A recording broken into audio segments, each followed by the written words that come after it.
बहुत बड़ी हकीकत है, एक अटल हकीकत है, सब मानते हैं। इवन कोई एथियस्ट भी हो वो भी ये मानता है कि वी हैव टू डाई।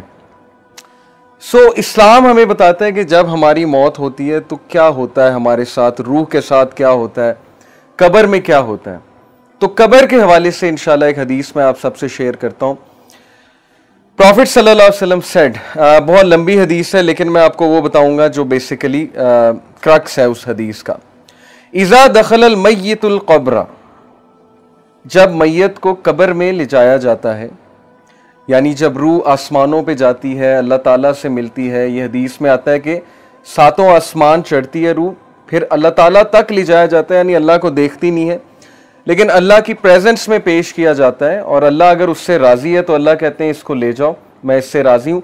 अगर अल्लाह नाखुश है, राज़ी नहीं है तो फिर कहते हैं कि थ्रो हिम, इसको फेंक दो यहाँ से, और फिर ऊंचाई से उसको फेंका जाता है रूह को कब्र तक। तो जब मैयत को कब्र में लाया जाता है, यानी अब उसके सवाल जवाब शुरू होने वाले हैं। मुस्सिलत शम्सु इंदा गुरूबिहा, तो कब्र में उसको मैयत को सूरज गुरूब होता दिखाया जाता है। जैसे असर के टाइम पे नहीं आपने देखा, सूरज जब गुरूब हो रहा होता है एकदम ख्याल आता है कि नमाज पढ़नी है। फयजलिसु यमसहु आइनैहि, तो वो अपनी आंखें मलता है। जैसे हम सोकर उठते हैं ना, अपनी आंखें मलते हैं, तो वो अपनी आंखें मलता है और देखता है कि सूरज गरूब हो रहा है। वह यकूल, तो वो कहता है दावुनी उसल्ली, कि मुझे नमाज पढ़ने दो, असर का वक्त जा रहा है, मुझे नमाज पढ़ने दो। तो फरिश्ते मुस्कुराकर कहते हैं कि वो टाइम ख़त्म हो चुका है, नमाज का टाइम अब ख़त्म है, अब नमाज नहीं पढ़नी, अब हिसाब किताब होगा। तो स्कॉलर्स ये हदीस कोट करके ये कहते हैं कि देखें, दिस शोज़ कि उस बंदे की प्रेफरेंस क्या थी, उसकी फ़िक्र क्या थी जब वो दुनिया में था। सूरज गुरूब होते ही उसे पहला ख्याल ये आया है कि मेरी नमाज ना रह जाए, कहीं असर की नमाज ना रह जाए, तो मैं असर की नमाज पढ़ लूँ, उसके बाद बातचीत करते हैं। यानी उसका कॉन्शियस अभी तक नमाज के अंदर है। और ये चीज़ बहुत से मेडिकल डॉक्टर्स बताते हैं। मैं एक लेक्चर सुन रहा था एक स्कॉलर का, उन्होंने बड़ी ज़बरदस्त बात की। उन्होंने कहा कि मैंने बहुत से डॉक्टर्स को लेक्चर्स दिए हैं, डॉक्टर्स मेरी महफिल में आते हैं, तो डॉक्टर्स ने मुझे खुद बताया है कि जो लास्ट कॉन्शियसनेस में बंदे की चीज़ होती है ना, जो उसने सबसे ज़्यादा दुनिया में की होती है, डेथ के टाइम पे वही चीज़ निकलती है। और वल्लाही उसने खुद बताया, डॉक्टर्स ने खुद बताया कि कुछ जो मरीज़ होते हैं वो गाने गा रहे होते हैं, यानी at the time of death गानों के लिरिक्स निकल रहे होते हैं। तो ये मेडिकल साइंस भी यही बताती है कि हमारे न्यूरॉन्स के कनेक्शन स्ट्रॉन्ग जब बन जाए ना किसी चीज़ के हवाले से, ज़ाहिर है एक बंदा एक ख़ास महफिल में बैठ रहा है, उसमें एक ख़ास तरह की बातें सुन रहा है या कर रहा है, तो उसके न्यूरॉन्स के कनेक्शन उन बातों के मुताबिक बन जाएंगे और फिर उसके कॉन्शियसनेस में वही चीज़ होगी। और जब भी वो अनकॉन्शियस होने लगेगा तो कॉन्शियस की वही चीज़ रिपीट होगी जो असल में वो करता है। ये तो पक्की बात है। तो ये वो शख्स है जिसने नमाज को बहुत फौकियत दी दुनिया की ज़िंदगी में, और उसकी फ़िक्र ही ये थी कि मेरी नमाज ना निकल जाए, नमाज ना निकल जाए। तो ये हदीस सुनाने का मकसद ये था कि उसके लिए नमाज मैटर करती थी दुनिया की ज़िंदगी में, इसलिए कब्र में जाकर भी उसे ये ख्याल आया कि हाय मेरी असर की नमाज ना निकल जाए। तो this tells us the reality of this world, के वो चीज़ें जो मैटर करती हैं हमारी ज़िंदगी में उन्हें हम इग्नोर कर रहे हैं। और असर की नमाज के बारे में रसूलुल्लाह सल्लल्लाहु अलैहि वसल्लम ने कहा कि जिस इंसान ने असर की नमाज जानबूझकर छोड़ी, जानबूझकर से मुराद है एक तो है ना कि सो गया है, याद नहीं रहा, या वैसे ही कोई बाज़ार में है, मस्जिद नहीं मिल रही, जैसे ख़वातीन हैं बाज़ार में अक्सर होती हैं, कोई जगह नहीं नमाज़ पढ़ने की, मिस हो जाती है। एक है कि जानबूझ के पता है असर की नमाज़ पढ़नी लेकिन नहीं पढ़ी। It is as if he lost his whole family, Sahih Bukhari की हदीस है, ऐसे जैसे उसकी पूरी फैमिली चली गई।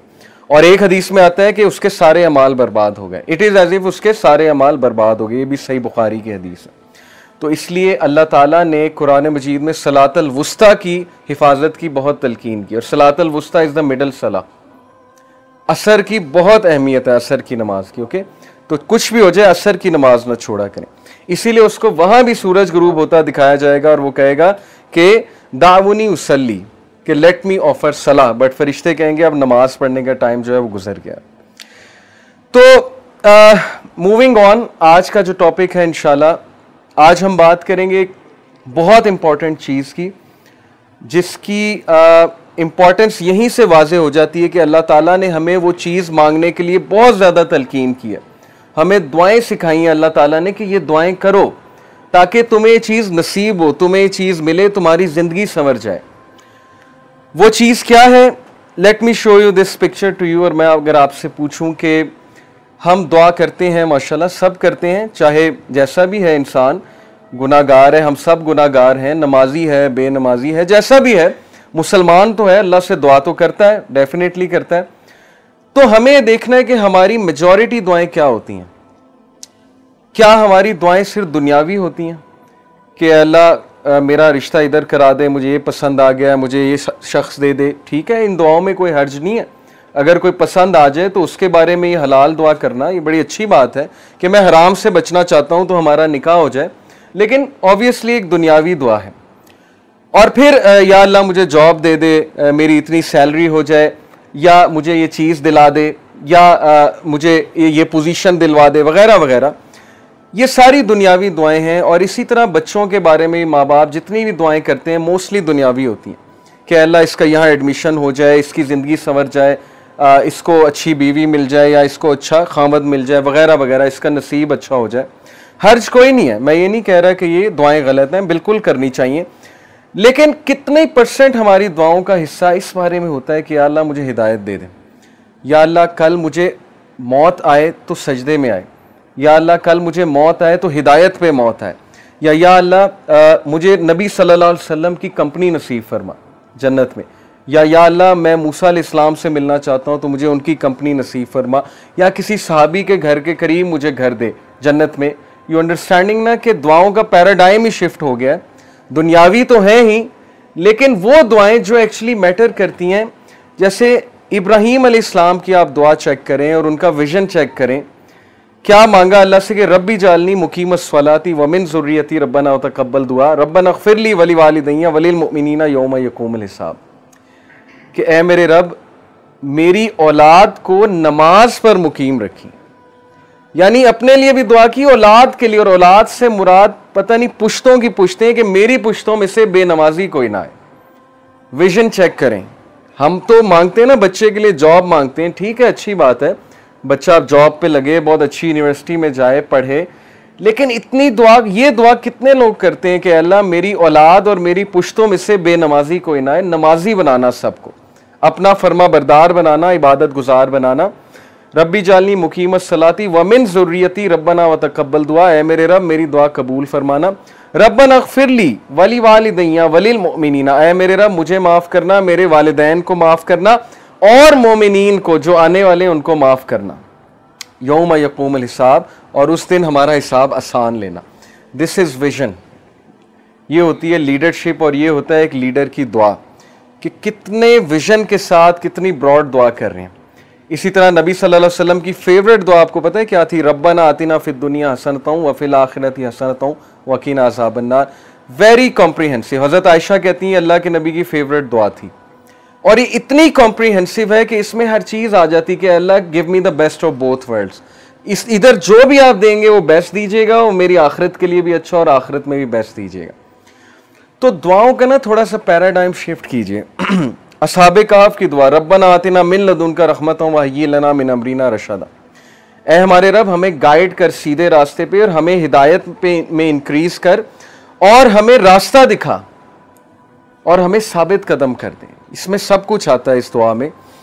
तो जब भी आपके मामलात आपके हाथ से निकल रहे हो ना, आपको समझ ना आ रही हो मैं क्या करूं, मैं कहाँ जाऊं, मुझे कोई पाथ समझ नहीं आ रहा है, मुझे कोई वे आउट समझ नहीं आ रहा है, तो दिस इज द दुआ कि O our lord show us the way and guide us on that way and make us steadfast on that way. तो असहाबे कहफ की दुआ है। इस तरह बहुत से अंबिया की दुआ आपको नजर आएगी जिसमें आपको विजन नजर आएगा। मूसा अलैहिस्सलाम की दुआ, मटीरियलिस्टिक चीजें नहीं मांगी हैं, फिरौन से मुकाबला करने जा रहे हैं, आर्मी मांग सकते थे, वेपन्स मांग सकते थे, लेकिन कहा रब्बी शुरह ली सदरी, ऐ मेरे रब मेरा सीना खोल दे, यानी मुझे कॉन्फिडेंस दे, मुझे वो विजन दे कि मैं चीज़ों को बहुत क्लियरली देख सकूं, शरह सदर दे, वयस्सिर ली अमरी, और मेरे टास्क में ईज क्रिएट कर। हम अल्लाह से कितनी दुआ करते हैं कि अल्लाह मैं प्रोजेक्ट करने जा रहा हूँ, मैं ये चीज़ करने जा रहा हूँ, मैं सफ़र पे जा रहा हूँ, मेरे लिए ईज क्रिएट कर। या अल्लाह मैं ख़ानदानी जो है वो मामला निभाने जा रहा हूँ, मेरे लिए ईज़ क्रिएट कर, या मैं जॉब का इंटरव्यू देने जा रहा हूँ, मेरे लिए ईज़ क्रिएट कर, मेरे लिए बेहतरी फरमा इसमें। वाहलुल उक़दतम मिन लिसानी यफ़क़हू क़ौली, और मेरी ज़ुबान की गिरा खोल दे, इसमें जो लुकनत है उसको खोल दे, और ताकि मैं तेरे दीन की बात कर सकूँ। यफ़क़हू क़ौली, मैं बहुत अच्छे से बात कर सकूँ। वजअल्नी वज़ीरम मिन अहली हारून आखी, और मैन पावर मांगी, रिसोर्सेज नहीं मांगे कि पैसे दे दें, फौज दे दें, कहा बस एक बंदा दे दें, एक मुखलिस साथी दे दें जो मेरी नबूवत में शरीक हो, हारून मेरा भाई, स्पेसिफिक होके दुआ की।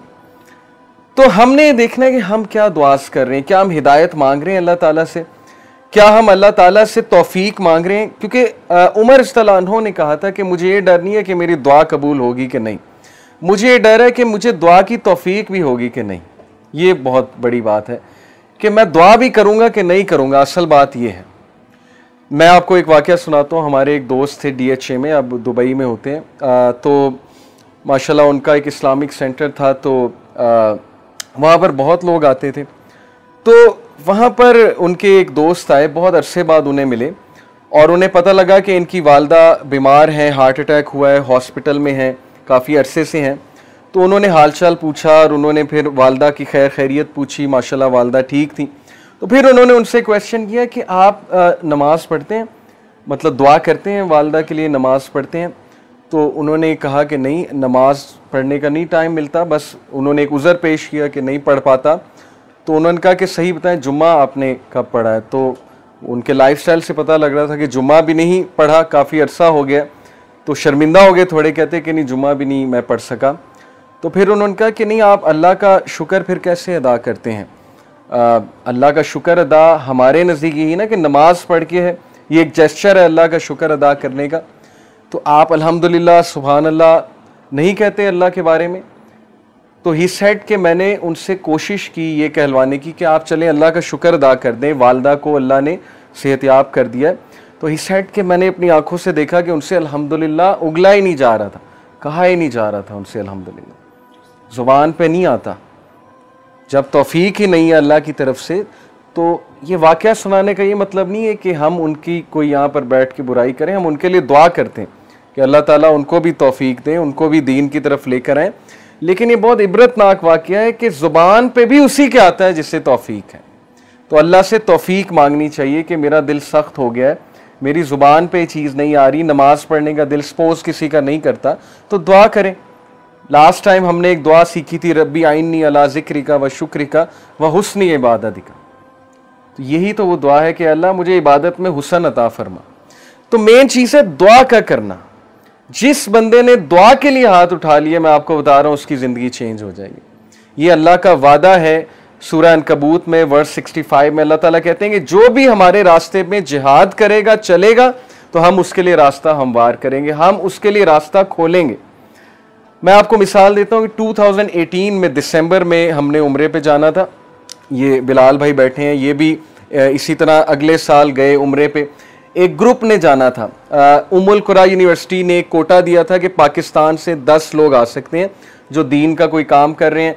तो माशाल्लाह उन्होंने हमारी रहाइश का भी इंतज़ाम किया, उन्होंने हमारे खाने पीने का भी इंतज़ाम किया, अकोमोडेशन का भी किया, सिर्फ टिकट हमने लगाई। ये भी अल्हम्दुलिल्लाह मैं काफ़ी अरसे से अल्लाह से दुआ कर रहा था कि अल्लाह बुला लें वहाँ पे। तो अल्लाह ने ईज़ बहुत क्रिएट कर दी। मुझे एक दोस्त ने कांटेक्ट किया कि जी उम्रे के लिए ये कोटा आया है, तो आप जाना चाहेंगे? मैंने कहा हाँ बिल्कुल जाना चाहेंगे। तो अल्लाह ने मेरे लिए तो ईज़ क्रिएट की। लेकिन अब मैं जो बात आपको सुनाने लगा हूँ वो है असल बात। मेरे हेड टीचर जहाँ पे मैं काम करता हूँ, वहाँ पे हेड टीचर जो हेड मास्टर है वो मेरे बड़े अच्छे दोस्त हैं। तो मैं उनके ऑफिस में बैठा, वैसे ही मैंने जाके कहा कि सर मैं उम्रे पे जा रहा हूँ और ये कोटा आया हुआ है। तो मैं एक्चुअली उन्हें छुट्टियाँ देने गया था कि शायद 1-2 दिन मुझे छुट्टी करनी पड़े, सर्दियों की छुट्टियाँ तो हैं लेकिन मुझे उससे पहले निकलना पड़ेगा। तो वो एकदम हैरान हुए, कहते कि ये क्या कोटा है, आप मुझे इसके बारे में बताएं। तो मैंने जब उन्हें बताया तो उन्होंने कहा कि यार आप यकीन करें, मैं अल्लाह से सेम आपके लिए दुआ कर रहा था कि अल्लाह मुझे भी बुला ले, तो अगर तो इस कोटे में कोई जगह है तो आप मेरे लिए भी ट्राई करें। तो मैंने उसी वक्त वहाँ बैठे बैठे व्हाट्सएप पे उन दोस्त को मैसेज किया जो ये अरेंज कर रहे थे, और मुझे उम्मीद नहीं थी कि होगा, क्योंकि जाहिर है कि उन्होंने कहा था कि ख़ास किस्म के लोग जो दावा में इन्वॉल्व हैं वो जाएं। लेकिन जब उन्होंने सुना कि एक टीचर हैं और हेड टीचर हैं तो वो इतना खुश हुए, उन्होंने कहा कि बिल्कुल हम इनके लिए जगह क्रिएट करेंगे, आप इनको भी लेकर आए। अब वो इतना खुश हुए, मैं आपको बता नहीं सकता, उनकी आंखों में लिटरली मैंने आंसू देखे, क्योंकि उनकी दुआ उन्हें कबूल होती वहाँ पे नजर आई। और वो कहते हैं मैं सोच भी नहीं सकता था कि कोई बैठे बैठे मुझे उम्रा की ऑफर करेगा और बैठे बैठे उम्रा डन हो जाएगा और मैं चला जाऊंगा। यानी अदरवाइज उन्हें ज़ाहिर है पैसे कुछ अकोमोडेशन के हवाले से, बाकी रहने के हवाले से करने पड़ते, लेकिन अल्लाह ताला किस तरह इंतज़ाम करके उन्हें वहाँ पर ले गए, because he was asking for this, he was praying for this. ये उनकी एक दुआ में से दुआ थी। इसी तरह मेरे एक और कोलीग हैं, वो हज की दुआ कर रहे थे और माशाल्लाह हज के लिए वो प्रिपरेशन कैसे कर रहे थे कि उन्होंने एक बॉक्स बना लिया, उस बॉक्स में जितनी भी उनकी वो पॉकेट मनी से आती थी, बचत या सैलरी से आती थी, उसमें से 5,000 10,000 जितना वो रख सकते थे वो रखते जाते थे। अल्लाह को उन्होंने सिर्फ इंटेंट शो की और दुआ शो की और अगले साल अल्हम्दुलिल्लाह वो हज पे गए। It's all about what you pray for और व्हाट यू इंटेंट फॉर, और कितनी उस इंटेंशन के लिए आप मेहनत करते हैं, असल चीज़ ये है। तो इसलिए थोड़ा सा पैराडाइम शिफ्ट करें अपनी दुआओं का। दुनियावी चीज़ें मिलनी ही मिलनी हैं, ये अल्लाह का वादा है। मेरे एक टीचर कहा करते थे कि दुनिया का वादा है, आखिरत का वादा नहीं है। दुनिया का वादा काफिर से भी है, वो बगैर दुआ के भी उसे मिल जाती है। नॉन मुस्लिम्स आपने देखा है अल्लाह देते हैं उन्हें, जब वो मेहनत करेंगे, उन उसूलों पे चलेंगे, डिसिप्लिन रहेंगे, ऑनेस्ट रहेंगे, बिल्कुल मिलेगा और मिलता है। वेस्ट ने कितनी तरक्की की, ठीक है, अच्छी बात है उन्होंने तरक्की की, क्योंकि वो उन रूल्स पे चले जो तरक्की के थे तो अल्लाह ने दिया। लेकिन हिदायत और आखिरत हर एक के लिए नहीं है, इसलिए हिदायत की दुआ कीजिए। तो आज का टॉपिक इंशाल्लाह हिदायत है। थिंग्स दैट मैटर में हिदायत बहुत मैटर करती है। हमें अपने लिए, अपनी औलाद के लिए 100 साल का विजन बनाएं कि 100 साल बाद मैं अपने आप को कहाँ देखता हूँ, मैं, मेरे बच्चे, उनके बच्चे और उनके बच्चे 100 साल बाद क्या मुसलमान होंगे, क्या हिदायत में होंगे, क्या दीन पर होंगे, क्या अल्लाह रसूल का नाम लेने वाले होंगे, दावा का काम कर रहे होंगे, क्या होगा 100 साल बाद आपके माइंड में क्या आता है, ये सोचना चाहिए हम सबको। तो हिदायत के बारे में इंशाल्लाह मैं आज आपसे 6 साइंस डिस्कस करूंगा, 6 signs that you are on हिदाया। बहुत से लोग जानना चाहते हैं कि क्या अल्लाह हमसे खुश है या हम हिदायत पर हैं, हमें बताएं, कोई साइंस बताएं कि हम हिदायत पर हैं। तो इंशाल्लाह मैं 6 साइंस आपसे डिस्कस करता हूं। सबसे पहला साइन ये है हिदायत पर होने का कि आप अल्लाह की तरफ से हिदायत पे हैं, कि आप हिदायत की दुआ कर रहे हैं। ये पहला साइन है कि अल्लाह आपसे प्लीज्ड है और आप हिदायत पर हैं। क्योंकि जो इंसान दुआ ही नहीं कर रहा, वो दूसरों को कहता है मेरे लिए हिदायत की दुआ करो, मेरे लिए हिदायत की दुआ करो, लेकिन खुद उसने कभी नहीं की, खुद उसने कभी हाथ नहीं उठाए, तो आपका क्या ख्याल है उसे हिदायत आ जाएगी? इल्ला ये कि अल्लाह ताला को बहुत बड़ा एहसान उस पर कर दें, को बहुत ही उसकी बात उन्हें पसंद आ जाए, अदरवाइज बहुत मुश्किल है। तो सबसे पहला साइन ये कि यू आस्क अल्लाह फॉर हिदाया योरसेल्फ, और उसके लिए दुआ है। और वो दुआ क्या है? रब्बना ला तुज़िग़ क़ुलूबना बाद इज़ हदैतना वहब लना मिन लदुनका रहमा इन्नका अंतल वहाब। सूरह आल इमरान चैप्टर नंबर 3 वर्स नंबर 8। क्या हमारे रब, हमारे दिल को मत फेरियो जबकि तू हमें स्ट्रेट पाथ पर ले आया, हिदायत पर ले आया, हमें इस्तकामत दीजिए। और हम तुझी से मांगते हैं, बेशक तू ही बांटने वाला है, तू ही अपनी रहमत देने वाला है। इन्नका अंतल वहाब, बेशक तू ही सब कुछ बांटने वाला, देने वाला है। तो ये दुआ इस्तकामत के लिए और हिदायत मांगने के लिए बहुत इंपॉर्टेंट है। जब भी आप दुआ की कबूलियत के औकात है ना, जैसे रेन आफ्टर रेन, या सफ़र के दौरान, या अजान और इकामत के दौरान, तो उस दौरान इस दुआ को ज़रूर अपनी लिस्ट में शामिल कर लें। बहुत जामे दुआ है कि अल्लाह मुझे कभी भी मेरे दिल को फेरियो ना, क्योंकि मुकल्लिबल कुलूब अल्लाह है, अल्लाह की 2 उंगलियों के दरमियान इंसानों के दिल हैं, और अल्लाह चाहे तो दिलों को फेर दे। और जब दिल फिर जाते हैं तो फिर नेकी नेकी नहीं लगती, बदी बदी नहीं लगती, और फिर दिल की कंडीशन बहुत अजीब हो जाती। तो पहली चीज़, पहला साइन है that you are asking Allah for हिदाया। Second sign that you are turning to Allah after sinning. इंसान के हिदायत में होने की निशानी ये है कि वो गुनाह करने के बाद अकड़ता नहीं है, बल्कि अल्लाह की तरफ रुजू करता है, अल्लाह की तरफ भागता है। जैसे अल्लाह ने कहा ना, फफिर्रू इलल्लाह, कि भागो अपने रब की तरफ सारे के सारे। वो आयत मैं आपको सुनाता हूँ, सूरह आल इमरान की वर्स 135। वल्लज़ीना इज़ा फ़अलू फ़ाहिशतन औ ज़लमू अनफुसहुम ज़करुल्लाह वल्लज़ीना इज़ा फ़अलू फ़ाहिशतन, when they commit an evil, जब ये कोई फहश काम कर बैठते हैं, कोई गुनाह कर बैठते हैं, इससे साबित हुआ कि नेक लोग से भी गुनाह हो जाता है, हर कोई फिसल जाता है। औ ज़लमू, और जुल्म कर बैठते हैं, अनफुसहुम, अपने नफ्स पे, ज़करुल्लाह, अल्लाह को याद करते हैं फौरन। अल्लाह को याद करने से मुराद ये हाय अल्लाह या ओ अल्लाह या कुछ भी, मतलब एकदम मुंह से निकल जाता है ना, अल्लाह के लिए आह निकल जाती है। या गुनाह जब करते हैं एकदम से अल्लाह याद आ जाता है कि ये मैंने क्या कर दिया, सिर याद आना, ज़करुल्लाह, अल्लाह को याद करते हैं। फस्तगफिरू लिज़ुनूबिहिम, और अल्लाह से माफ़ी मांगते हैं, अल्लाह से रुजू करते हैं कि अल्लाह मुझे बचा ले, मैं तबाही की तरफ जा रहा हूँ, मुझे इस चीज़ से सेव कर ले। अल्लाह को याद किया, अल्लाह से इस्तग़फ़ार किया। वमन यग़फ़िरुज़्ज़ुनूबा इल्लल्लाह, और कौन है जो गुनाहों को माफ़ कर दे सिवाय अल्लाह के, कोई नहीं है जो अल्लाह के अलावा गुनाहों को माफ़ कर सकता है। वलम युसिर्रू अला मा फ़अलू वहुम यअलमून, और कौन है जो अल्लाह के अलावा गुनाहों को माफ़ कर दे। और फिर कहा कि ये गुनाह करने के बाद परसिस्ट नहीं करते, उससे तौबा करते हैं और पूरी कोशिश करते हैं कि उस तरफ वापस नहीं पलटेंगे।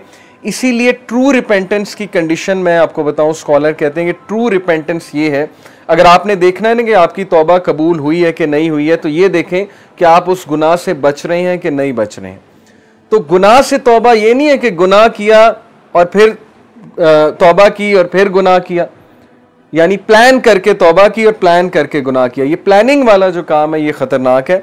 बाकी ये कि इंसान फिसल जाता है बार बार भी, वो भी मैं आपको एक हदीस सुनाता हूं, बट कंडीशन ये है कि सच्चे दिल से तौबा। अन इब्ने अब्बास रजी अल्लाह तआला अन्हु अन नबी सल्लल्लाहु अलैहि वसल्लम क़ाल मा मिन अब्दिन मुमिनिन इल्ला वलहु ज़ंबुन यअतादुहुल फ़ैनता बादल फ़ैनती औ ज़ंबुन हुवा मुक़ीम। इब्ने अब्बास तआला अन्हु से मरवी है कि नबी अकरम सल्लल्लाहु अलैहि वसल्लम ने फरमाया, there is no believing servant but that he has a sin he habitually commits from time to time. इंसानों में बहुत से इंसान ऐसे हैं जो हैबिचुअल हो जाते हैं एक गुनाह के, बार बार करते हैं, फिसलते हैं, बार बार तौबा करते हैं, फिर वही गुनाह बार बार करते हैं। औ ज़ंबुन हुआ मुक़ीमुन अलैहि ला युफ़ारिकु हत्ता युफ़ारिक दुनिया, he habitually commits from time to time, or a sin abiding over him that he does not abandon until he departs from the world। वो गुनाह वो रिपीट करता रहता है क्योंकि उस गुनाह से वो टेस्ट किया जा रहा है, वो अपनी बेस्ट ट्राई कर रहा है, लेकिन समहाउ वो बार बार फिसल रहा है। कितना होप है देखें इस हदीस में। इन्नल मुमिना खुलिका मुफ्तनन तव्वाबन नसीयन इज़ा ज़ुक्किरा ज़करा। और फिर नबी सल्लल्लाहु अलैहि वसल्लम ने ह्यूमन नेचर बताई। Verily the believer, बेशक एक मोमिन, was created to be tested, test करने के लिए बनाया गया है, repenting and forgetful, if he is reminded he will remember। इस हदीस में एक्सक्यूज नहीं है गुनाह करने का। बहुत से लोग इस हदीस को ना एज एन एक्सक्यूज ले लेंगे कि देखो यहाँ लिखा है वो गुनाह से टेस्ट किया जा रहा है तो गुनाह किए जाओ। नहीं, असल बात यह है जो एंड में अल्फाज हैं कि बिलीवर को टेस्ट किया जाता है किसी सिन से। देखिए सिन से क्या मुराद है, आज के दौर में यूथ को किस चीज़ से टेस्ट किया जा रहा है। अल्लाह को पता है कि हम इस दौर का हिस्सा हैं, अल्लाह को पता है इंटरनेट पे क्या है, अल्लाह को पता है यूट्यूब पे क्या है, फेसबुक पे क्या है, क्या फितना है इस नौजवान नस्ल के लिए। और ऊपर से शादियां भी नहीं जल्दी होती, फिर को एजुकेशन अलग है, यूनिवर्सिटीज़ का माहौल अलग है, अल्लाह को सब पता है। तो अल्लाह ताला हम सबको टेस्ट कर रहा है। और उमर रज़ियल्लाहु अन्हु का मैं एक कॉल आपको सुनाता हूँ कि वो ये कहते हैं कि अल्लाह ताला तकवे के लिए इंसानों को टेस्ट करता है। जैसे सूरह हुजरात में ना कि इन्नल मुमिनूना, तकवे के हवाले से जो आयत है मेरे जहन से अचानक निकल गई कि बेशक अल्लाह मोमिनीन को तकवे के लिए टेस्ट कर रहा है। तो ये हम सब का तकवे का टेस्ट हो रहा है कि तुम्हारे पास अपॉर्चुनिटी खुली है, इंस्टाग्राम है, फेसबुक है, सब कुछ है, अब अपने जौहर दिखाओ, अब अपने वो अंदर के उस हीरो को जगाओ, अपने नफ्स पे काबू करके दिखाओ और अल्लाह ताला रिवॉर्ड करने वाला। तो इसलिए बिलीवर जो है वो टेस्ट किया जाता है। हम में से हर बंदा टेस्ट किया जाएगा किसी एडिक्शन से, किसी चीज से, किसी सिन से। लेकिन अल्लाह को वो पसंद है जो रिपेंट करता है, बार बार फॉरगेट कर जाता है लेकिन बार बार पलटी खाता है। झपटना पलटना, पलट कर झपटना लहू गर्म रखने का है एक बहाना। तो पलटता है, बार बार झपटता है, गिरता है फिर उठता है, गिरता है फिर उठता है, अपने आप को डाउन नहीं करता, घुटने नहीं टेकता गुनाह के आगे, खड़ा होता है, मुकाबला करता है। If he is reminded he will remember. और उसकी हिदायत की निशानी है कि जब उसे रिमाइंडर दिया जाए वो रिमाइंडर लेता है, आकड़ नहीं दिखाता आगे से। ये नहीं कहता माइंड योर ओन बिजनेस, तुम्हें क्या तकलीफ है, मैं जो मर्जी करूं। अब तो लोग ऐसे कहते हैं ना कि तुम्हें क्या तकलीफ है, मैं जो मर्जी करूं। तो हिदायत की निशानी है कि जब उसे रिमाइंड कराया जाए और रिमाइंडर उसे इफेक्ट करता है। और यकीन कीजिए हमारी मेजॉरिटी यूथ इस कैटेगरी में फॉल करती है।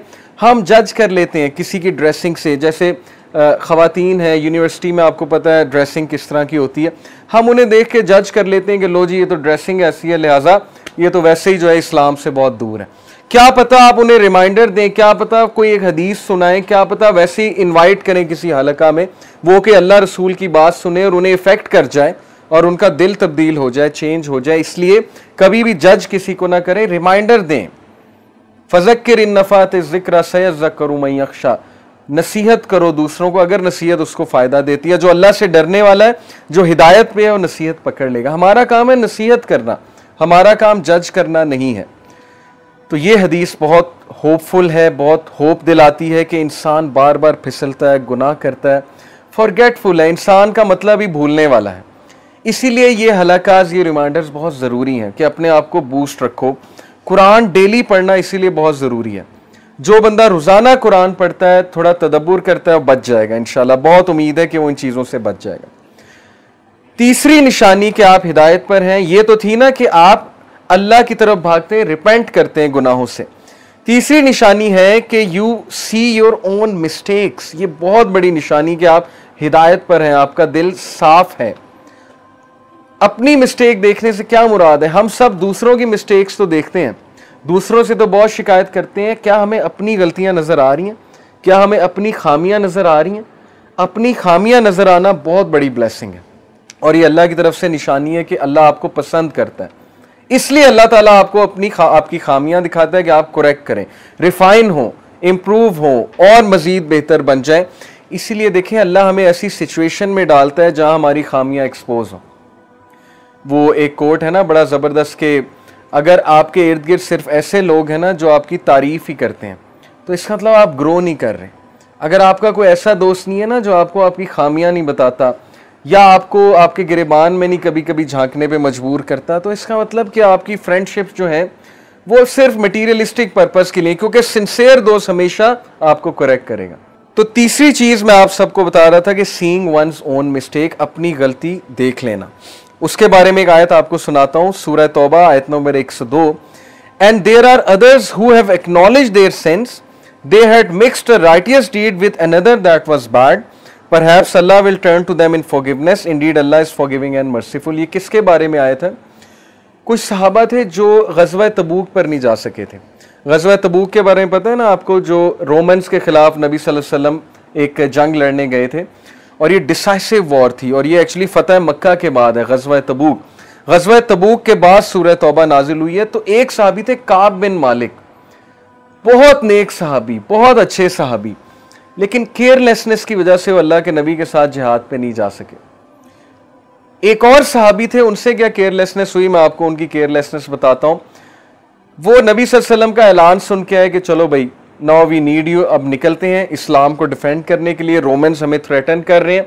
तो गज़वा तबूक के लिए जब ऐलान किया प्रॉफिट सल्लल्लाहु अलैहि वसल्लम ने, तो वो जो सहाबी थे वो इस नीयत से गए कि मैं जाऊंगा, लेकिन जब घर पहुंचे तो अपने गार्डन में गए, गार्डन बनाया हुआ था बड़ा ज़बरदस्त, वहाँ पर कालीन बिछाए हुए थे, उन कालीन पर बैठे, बड़ा ज़बरदस्त खाना आया, उनकी बीवियाँ आई, खाना शाना खाया, बीवियों से गप्पें मारी, सब कुछ भूल गए, दुनिया में मगन हो गए और सोचने लग गए कि मैं जाऊं कि ना जाऊं, इतनी गर्मी है, इतनी धूप है। लेकिन जब खाना खा रहे थे अचानक उन्हें याद है कि नहीं, मेरे नबी धूप में गए हैं और मैं यहाँ बैठकर छाँव में खाना खा रहा हूँ, तो मैं किस तरह से जिंदा रहूँगा, यानी इतना रिग्रेट उन्हें हुआ। और फिर वो उठे, खड़े हुए और दौड़कर अपने घोड़े को पकड़ा और दौड़कर मैदान जंग में पहुंचे। और नबी सल्लल्लाहु अलैहि वसल्लम ने दूर से उन्हें देखा तो सहाबा को कहा कि मुझे लगता है ये वो है। उस सहाबी का नाम मेरे जहन से निकल गया। जब वो सहाबी करीब आए तो नबी सल्लल्लाहु अलैहि वसल्लम मुस्कराए और उन्होंने कहा मुझे पूरी उम्मीद थी तुम आओगे। और उन्होंने फिर पूरा वाक़या सुनाया कि अल्लाह के नबी इस तरह हो रहा था लेकिन मुझे अचानक ये याद आया, तो नबी सल्लल्लाहु अलैहि वसल्लम ने कहा तुमने बेशक अपने आप को हलाकत से बचा लिया, अदरवाइज तुम हलाक हो जाते। काब बिन मालिक जो है बहरहाल पीछे रह जाने वालों में से थे, और उनके पीछे रह जाने की यही वजह थी कि वो यही सोचते थे जाऊंगा जाऊंगा करूंगा करूंगा, बस वो काफिला आगे चला गया और वो पीछे रह गए। 40 दिन अल्लाह के नबी ने उनसे बात नहीं की, काब बिन मालिक से, गजवा से वापस आकर, और सहाबा ने उनके सलाम का भी जवाब नहीं दिया काब बिन मालिक का। ये है अलवला वलबरा कि हम अल्लाह के लिए मोहब्बत और दुश्मनी करते हैं, हमारे अपने पर्सनल गेन्स कोई नहीं है। जब तक आप अल्लाह रसूल के साथ हैं आप हमारे भाई हैं, सीधी सी बात है।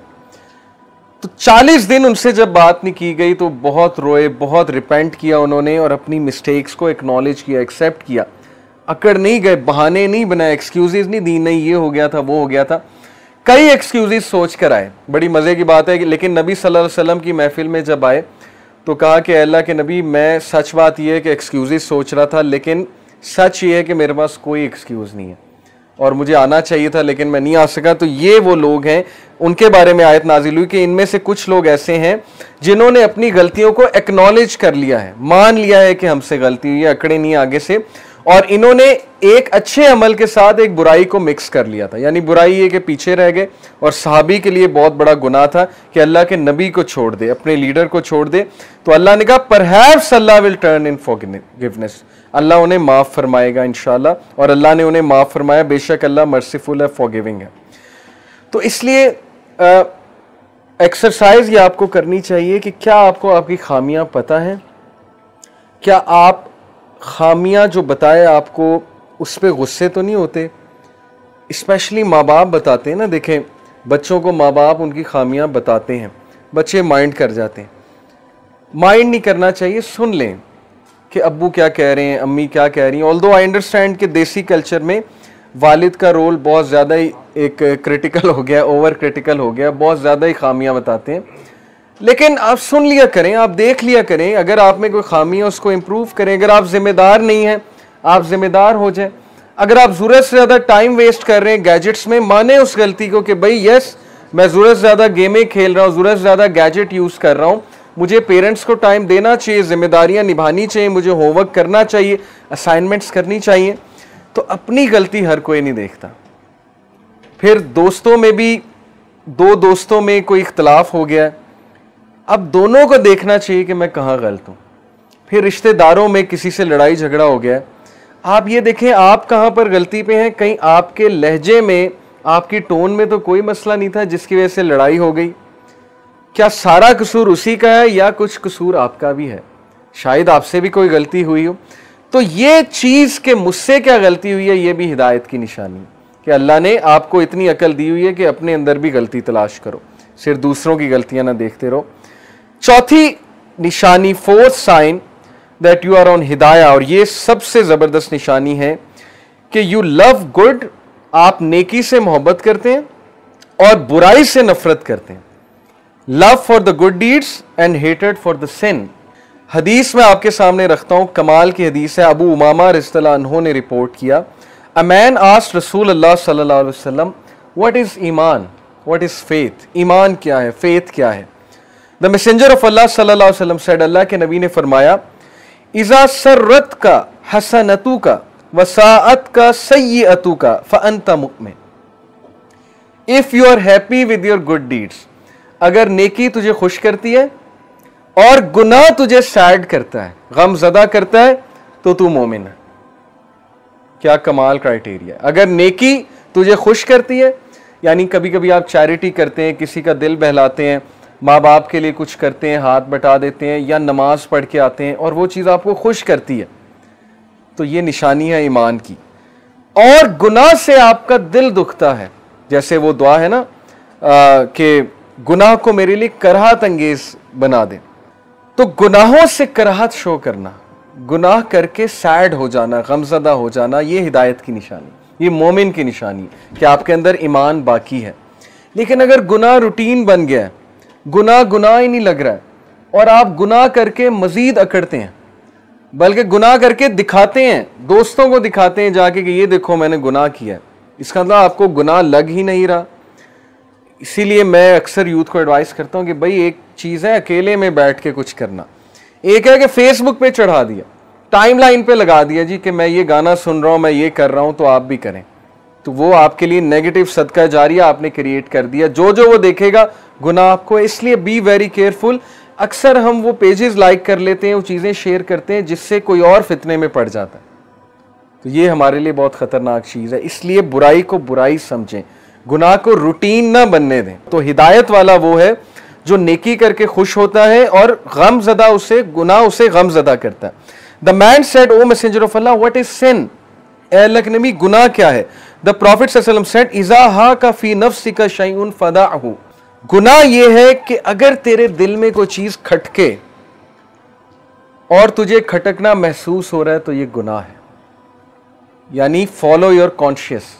अक्सर होता है ना, आपको कुछ कर तो रहे होते हैं, दोस्तों ने प्लान तो बना लिया और रात को इकट्ठे होते हैं, ये करते हैं, लेकिन वो खटक तो रही होती है बात कि यार काम तो गलत है। और ये खटकना हिदायत की निशानी है। जिनको खटकता ही नहीं है तो फिर समझ लें कि वो फिर अल्लाह की नाराजगी है। खटक ही नहीं रहा, समझ ही नहीं आ रही है, गुनाह है। लेकिन हर ग्रुप में ऐसे लोग होते हैं। मैं आपको बताऊं, सूरह कलम में एक वाकया है कि वो चंद एरोगेंट लोग थे जिन्होंने अपनी वो बागात जो है बड़े बनाए हुए थे और बड़ा सजाया हुआ था उन्हें, और गरीबों को मिस्कीनों को धक्का देते थे, कुछ नहीं खिलाते थे। सूरह कलम का वाकया। तो अल्लाह ताला ने उनके बागात को तबाह किया, लेकिन उनमें से एक जो था वो अक्लमंद था, उसका जिक्र अल्लाह ने स्पेशल किया है। अल्लाह ने उसे पॉइंट आउट किया सूरह कलम में। अल्लाह ने कहा उनमें से एक ऐसा था जो ये सब को समझाता था कि शायद हम गलत कर रहे हैं, हमें मसाकीन को दूर नहीं भगाना चाहिए। तो हर ग्रुप में ऐसा एक बंदा होता है जिसको ये चीज़ खटक रही होती है, तो आप अपने ग्रुप में वो बंदा बन जाए। बस यही चेन ऑफ गुडनेस है, आपसे चेन ऑफ गुडनेस फैलेगी। तो जो चीज़ आपके दिल में खटके वो गुनाह है, उसको छोड़ दें। दिल घबराने लगे, ठीक है आपने एक चीज़ कर तो ली है लेकिन दिल घबरा रहा है, एक कंपनी ज्वाइन तो कर लिया लेकिन दिल घबरा रहा है, डाउटफुल है, पता नहीं ये चीज़ हराम है, इंश्योरेंस का काम हराम है, हलाल है, सूद तो नहीं इसमें इन्वॉल्व, वगैरह वगैरह बहुत सी चीज़ें हो सकती हैं। जैसे जैसे आप प्रैक्टिकल लाइफ में जाएंगे आपको ये हदीस समझ आ जाएगी खटकना क्या होता है, गुनाह के बारे में खटकना। तो जो चीज़ खटके वो गुनाह है, उसको छोड़ दें। Abu Swalaba reported, Raziyallahu ta'ala anhu, I said, O Messenger of Allah sallallahu alaihi wasallam, what is lawful and what is unlawful for me? अल्लाह के नबी हलाल क्या है, हराम क्या है? सहाबा सवाल किया करते थे रसूल अल्लाह से। The Prophet sallallahu alaihi wasallam said, Al birru ma sakanat ilayhi nafsu watma anna ilayhi qalbu. Neki is serenity in the soul and peace of mind in the heart. नेकी ये है जो तुझे खुश करे, सिरेनिटी दे, सुकून दे और तेरे दिल को ईज क्रिएट करे, तेरे दिल को सकीनत नाजिल हो तेरे दिल पे, या तू ईजीनेस फील करे अपने दिल में। जैसे अक्सर होता है ना कि इशा की नमाज नहीं पढ़ी होती, दिल घबराता है, हार्ट में वेवर हो रहा होता है कि यार गलत काम है, लेकिन बंदा सो जाता है। फिर जब पढ़ ले उठ के तो कितना वो एक सकीनत नाजिल होती है, एक सुकून मिलता है कि अब काम कर लिया, अब शुक्र है अल्लाह का, नमाज मैंने पढ़ ली। फजर की नमाज जिस दिन टाइम से ना पढ़े एक अजीब सी नहुसत छाई होती है, जो सीधी सी बात है। तो वो भी नहुसत का फील होना, ये भी हिदायत की निशानी कि एटलीस्ट फील तो हो रहा है ना, ईमान है तो फील हो रहा है, वरना तो फील ही नहीं होना, वरना तो वही रूटीन चलनी है जो आम लोग की चलती है। तो इसलिए नबी सल्लल्लाहु अलैहि वसल्लम ने कहा कि नेकी वो है, अलबिर का मतलब होता है नेकी वो है जो सेरेनिटी दे सोल को और पीस ऑफ माइंड दे हार्ट को, कल्ब को। और फिर कहा वल इस्मु मालम तस्कुन इलैहि नफ्सु वलम यत्मइन्ना इलैहि कल्बु व इन अफ्ताकल मुफ्तून। Sin is not comfortable in the soul. जो सिन है, गुनाह है, वो सोल पर हैवी है, तजब्जब में लाता है रूह को, आपको तजब्जब में लाता है। किसी के साथ ज्यादती होते देखें, some people can't see injustice. Class में किसी कोई बुली हो रहा है, आपके दिल में ना एक अजीब सी कैफियत पैदा होती, नहीं होना चाहिए।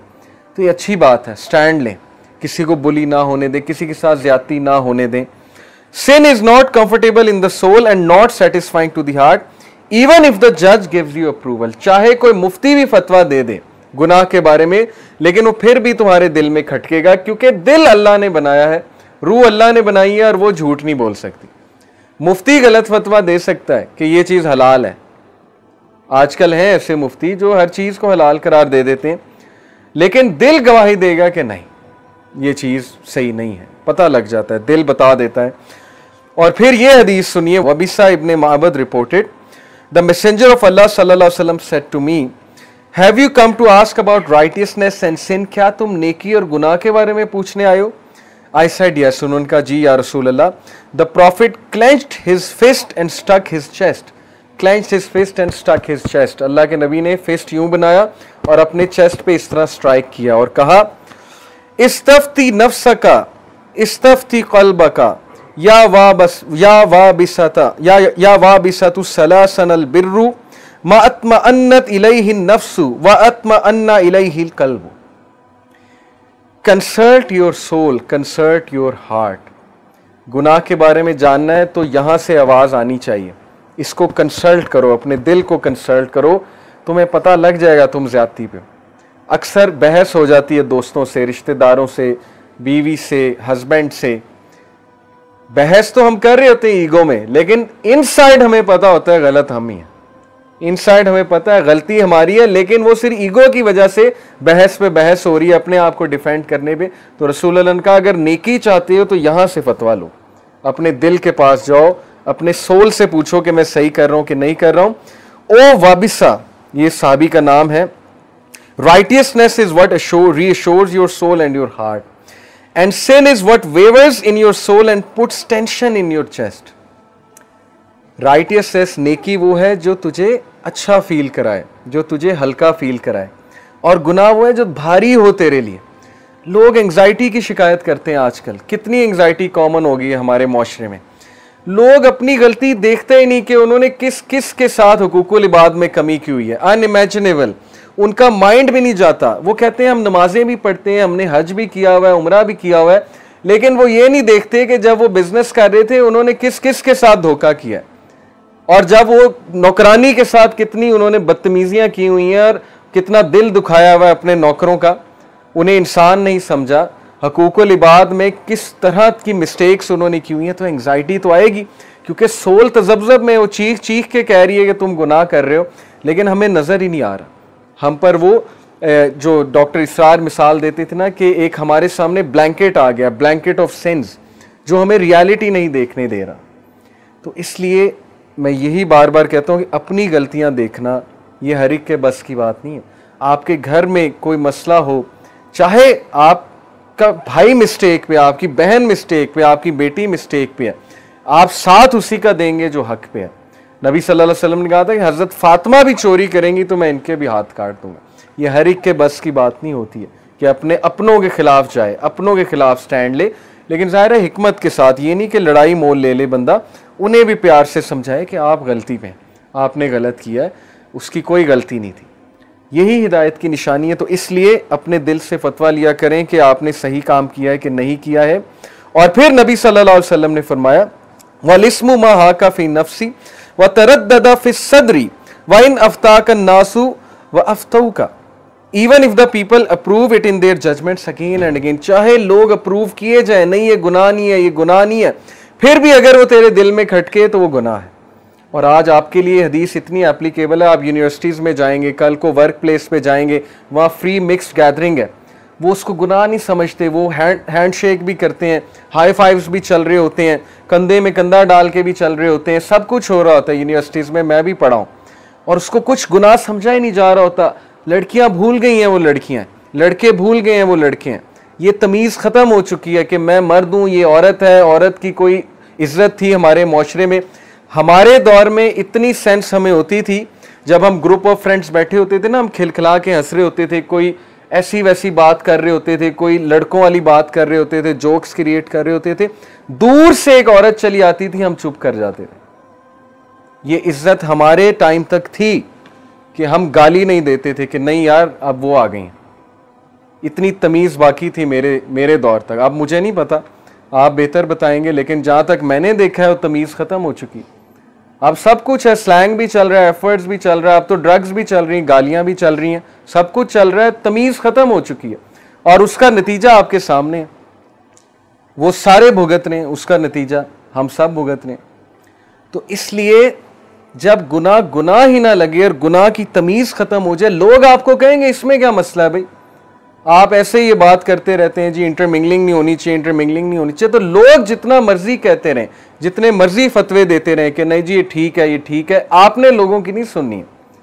आपने दिल के पास जाना है कि सही बताओ ये चीज ठीक है कि नहीं ठीक है।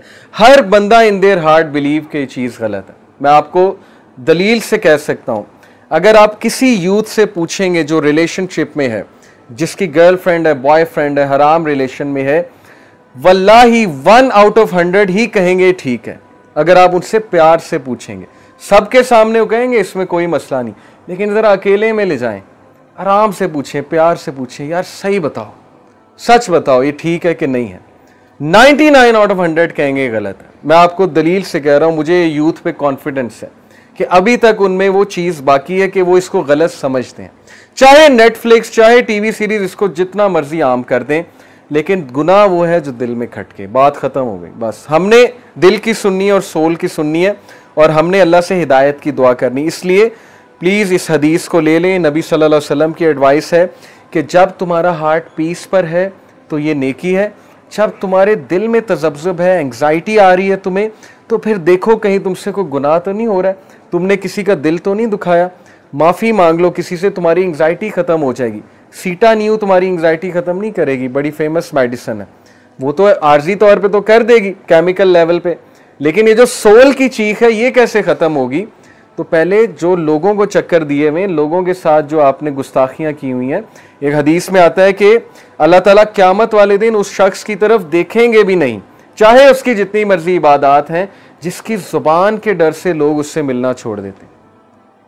लोग को खौफ आता है, यार ये ताने मारता है आते जाते, ये हावी होने की कोशिश करता है, डोमिनेट होने। आपने देखा ना वर्क प्लेस पे ऐसे लोग होते हैं जो आते जाते आपकी गलती नोट करते हैं, आपको आपकी गलतियां याद कराते हैं, आपको ताने देते हैं, आपको डिग्रेडिंग निगाहों से देखते हैं।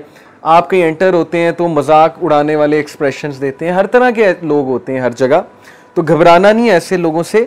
बात असल में ये है कि हमने ये देखना है कि हम डिग्निटी के साथ चलें, हम उनके साथ कोई ऐसी वैसी चीज़ ना करें। वो आता है ना कुरान में कि जाहिलों के साथ जब पाला पड़े तो कौलु सलामा, फासला रखें और कहें बस ठीक है, ठीक है, आप ठीक कह रहे हैं। मैं तो कभी बहस नहीं करता। इमाम शाफी ने कहा था मैं कभी डिबेट नहीं हारा सिवाय एक जाहिल आदमी के साथ, क्योंकि उसने मुझे जहालत से हरा दिया। जहालत में वो पीएचडी था, मैं तो कहीं नहीं था। इमाम शाफी तो जहालत में ज़ाहिर है वो तो आलिम थे, तो वो जाहिल था, चूंकि उसका एक्सपीरियंस ही इतना ज़्यादा था, उसने मुझे डिबेट हरा दी। तो इसलिए जब आप ऐसे इंसान को देखें जो एरोगेंट है, बात ही नहीं सुन रहा, तो मत बहस करें उसके साथ, दुआ करें, उसके लिए दुआ करें, सलाम कहें और बस ठीक है, दैट्स इट। तो पांचवी रीजन कि आप हिदायत पर हैं, और इंशाल्लाह छठी रीजन बता के बात को खत्म करते हैं। Taking benefit from opportunities such as religious gatherings and knowledge. ये बहुत ही इंपॉर्टेंट रीजन है, दलील है हिदायत पर होने की। और इसकी दलील की जो है वो वर्स क्या है? इन्नहुम फित्यतुन आमनु बिरब्बिहिम वज़िदनाहुम हुदा। किसके बारे में कहा? असहाबे कहफ, यानी यू पीपल। इन्नहुम फित्यतुन, फित्या होते हैं यूथ। ए नबी बेशक वो नौजवान थे, आमनु जो अपने रब पर ईमान लाए, बिरब्बिहिम वज़िदनाहुम हुदा, और we increase them in guidance, हमने उन्हें हिदायत में वज़िदनाहुम हुदा इंक्रीज किया। यानी अल्लाह हिदायत में इंक्रीज करता है। कब करता है? जब आप ईमान लेकर आते हैं। पहला स्टेप आपकी तरफ से है, अपॉर्चुनिटी से फायदा आपने उठाना है। देखें ये लोग असहाबे कहफ किसी की बात सुन के इंस्पायर हुए थे ना, किसी की बात सुनी होगी, किसी महफिल में गए होंगे, अपॉर्चुनिटी का फायदा उठाया। हो सकता है कोई दाई, हजरत ईसा का दाई, वो बाजार में दावा कर रहा हो और ये लोग वहां से गुजर रहे हो और ये रुक गए हो, इन्होंने कहा चलो सुनते हैं क्या क्या रहा है। अपॉर्चुनिटी से फायदा उठाया, बात सुनी, बात अच्छी लग गई और बात पे अमल किया, तो अल्लाह ने इंक्रीज किया गाइडेंस में। इसलिए गाइडेंस की अपॉर्चुनिटी से फ़ायदा उठाएं अगर आप हिदायत में इंक्रीज होना चाहते हैं। ये बहुत इंपॉर्टेंट पॉइंट है, टेक्निकल पॉइंट है। लोग ये कहते हैं, सवाल पूछते हैं कि हम कैसे कंसिस्टेंसी लाएं। हम नमाजें शुरू करते हैं, नमाजें छूट जाती हैं। भाई अपनी कंपनी चेंज करें। जब आपके दोस्त ही हुए हैं जो बेनमाजी हैं, नमाजें नहीं पढ़ते हैं, तो आपकी भी छूटनी है, सीधी सी बात है। या फिर आप मूसा अलैहिस्सलाम जैसे स्ट्रांग हो जाएं। ऐसे लोग कुछ होते हैं जो सबको फिर नमाज पढ़ा के छोड़ते हैं। या तो फिर आप ऐसे बन जाएं, लेकिन अगर आप मूसा अलैहिस्सलाम नहीं हैं तो फिर आपको कंपनी चेंज करनी पड़ेगी। ठीक है, तो इसलिए हिदायत पे कायम रहना है, इंक्रीज होना है, तो हिदायत की अपॉर्चुनिटी से फ़ायदा उठाएं जैसे असहाबे काफ ने फ़ायदा उठाया। And number 6 is you leave something for Allah से, कि अगर आप हिदायत पर हैं तो आप अल्लाह के लिए गुनाहों को और सारी चीज़ों को छोड़ने पर एकदम से तैयार हो जाते हैं, आप में कोई रेजिस्टेंस नहीं आती। उसकी दलील देखें, अन अबी कतादा अन नबी सल्लल्लाहु अलैहि वसल्लम कौल, अबी कतादा रज़ियल्लाहु अन्हु से रिवायत है कि नबी सल्लल्लाहु अलैहि वसल्लम ने फरमाया, इन्नका लन तदअ शय्यन लिल्लाहि अज़्ज़ा व जल्ला इल्ला बद्दलक अल्लाहु बिही मा हुवा खैरुन लका मिन्हु। There is no person who leaves something for the sake of Allah, but Allah replaces it with something better. ये प्रॉमिस है, आम बात नहीं है, प्रॉमिस है। और प्रॉमिस किसका है? नबी का। आम आदमी का प्रॉमिस नहीं, मेरा या आपका प्रॉमिस नहीं है। नबी का प्रॉमिस है कि कोई इंसानों में ऐसा नहीं है जो अल्लाह के लिए कोई हराम काम छोड़ेगा और अल्लाह उस चीज़ को बेहतर से रिप्लेस नहीं करेगा, या उसे कोई नुकसान हो गया और वो सब्र करेगा अल्लाह के लिए और अल्लाह उसके सब्र के नतीजे में बेहतर चीज़ उसे अता करेगा। कितने वाक़यात हैं। हज़रत उस्मान गनी की स्टोरी, हिजरा की, एबिसीनिया गए। हज़रत उस्मान गनी, पता आपको कितनी इनहेरिटेंस मिली थी उन्हें? एक रफ आइडिया चलें, आपका एक क्विज़ लेते हैं। हज़रत उस्मान गनी को कितनी विरासत मिली होगी अपने वालिद से? दिरहम्स में बताएं, अंदाज़ा कितने दिरहम्स मिले होंगे? करोड़, लाख, कितने? 30 लाख, 40 लाख, 50 लाख। 3 करोड़ दिरहम ये उनकी इनहेरिटेंस थी। 30 मिलियन दिरहम उनको इनहेरिटेंस मिली थी हज़रत उस्मान गनी को। और जब वो एबिसीनिया गए हिजरत करने, तो आपका क्या ख्याल है? वो बिजनेस रन करने गए थे। इमेजिन करें, एक बंदा अपनी फैक्ट्रियां छोड़कर, तिजारत छोड़कर हिजरत करके हबशा चला जाता है, तो पीछे से बिजनेस चल रहा है कि बंद हो गया? क्या ख्याल है? हालात ही ऐसे बंद हो गया। अभी सीधी सी बात है, ना बिजनेस चल रहा है, तो उनको तो फिक्र ये होनी चाहिए मेरा बिजनेस बंद हो गया, मेरा बिजनेस नहीं चल रहा है, मैंने पैसा इन्वेस्ट किया हुआ था। लेकिन उन्होंने अल्लाह के लिए, रसूल के लिए हिजरत की। And he is one of the 2 people in the world. आपको पता है दुनिया में सिर्फ 2 ऐसे लोग हैं जिन्होंने अपनी फैमिली के साथ हिजरत की है अल्लाह की राह में। एक हज़रत लूत और एक हज़रत उस्मान गनी। बाकी उन्हें अकेले की है, फैमिली के साथ नहीं की है। तो he is one of the few. और हज़रत उस्मान गनी के बारे में आता है कि उनकी मॉडेस्टी आप चेक करें। चूँकि अब बात उनकी चल गई तो मैं आपको उनकी मॉडेस्टी के बारे में बताता हूँ। इतने हया वाले थे, इतनी हया करते थे कि एक बच्चे को मस्जिद में देखा और दिल किया कि मैं इसको कुछ पैसे दूँ, लेकिन हया इतनी थी कि सबके सामने नहीं देनी। एक तो ये हया, दूसरी ये कि बच्चे की इज्जत नफ्स ना हर्ट हो जाए कि मैं इसके हाथ में पकड़ा रहा हूँ सबके सामने। तो कहा कि बेटा मैं ना तुम्हें एक शर्ट गिफ्ट करना चाहता हूँ। बच्चा बड़ा खुश हुआ कि चलो शर्ट आ रही है। शर्ट की जेब में 10,000 दिरहम रख दिए। बच्चा जब घर गया तो माँ बाप ने जब शर्ट देखी और जेब देखी, कहते 10,000 दिरहम है इसमें, तो ये किसने रख दिए? तो बच्चे ने कहा ज़रूर उस शख्स ने रखे होंगे जिसने मुझे शर्ट दी है। ये हया थी, यानी सबके सामने नहीं देना है। तो बड़ी ज़बरदस्त इनके और भी वाक़यात हैं। बहरहाल हज़रत उस्मान गनी जब एबिसीनिया हिजरत करने गए हैं और हिजरत से जब वापस आए हैं, तो यू वॉन्ट बिलीव, मौरखीन लिखते हैं कि उनका माल 10 टाइम्स और बढ़ा, उनका बिजनेस 10 टाइम्स और बढ़ा। फिक्र नहीं करके गए, कोई बात नहीं, अल्लाह रसूल के लिए बिजनेस भी छोड़ना पड़ेगा, कोई बात नहीं। हालांकि वो हराम नहीं था, बस छोड़ना पड़ा हिजरत के लिए। हमारे लिए तो ऐसी सिचुएशन आएगी ही नहीं ना, पहली बार हमने कौन सा हिजरत करनी। लेकिन वाक़या सुनाने का मकसद ये कि उन्होंने अल्लाह रसूल के लिए एक चीज़ को छोड़ा और अल्लाह ने उससे बेहतर दिया। एबिसीनिया में किंग के साथ उनके कॉन्टैक्ट बने। नीयत ये नहीं थी कि किंग के साथ कॉन्टैक्ट बनाऊंगा जाके। एबिसीनिया की मार्केट में किंग के साथ कॉन्टैक्ट बने और उनका बिजनेस मज़ीद फ्लरिश किया, मज़ीद ग्रो किया। फिर उम्मे सलमा रज़ियल्लाहु अन्हा, पता है आपको उम्मे सलमा का नाम सुना है कभी? उम्महातुल मोमिनीन में से उम्मे सलमा। अबू सलमा जो थे, गालिबन अबू सलमा थे, उनकी वाइफ थी, बहुत ज़बरदस्त सहाबी थे, महाजरीन में से हैं ये दोनों। इन दोनों ने अल्लाह की राह में हिजरत की मदीना की तरफ। They both used to love each other a lot, बहुत ज़्यादा मोहब्बत थी आपस में। इनका एक ही बेटा था। जब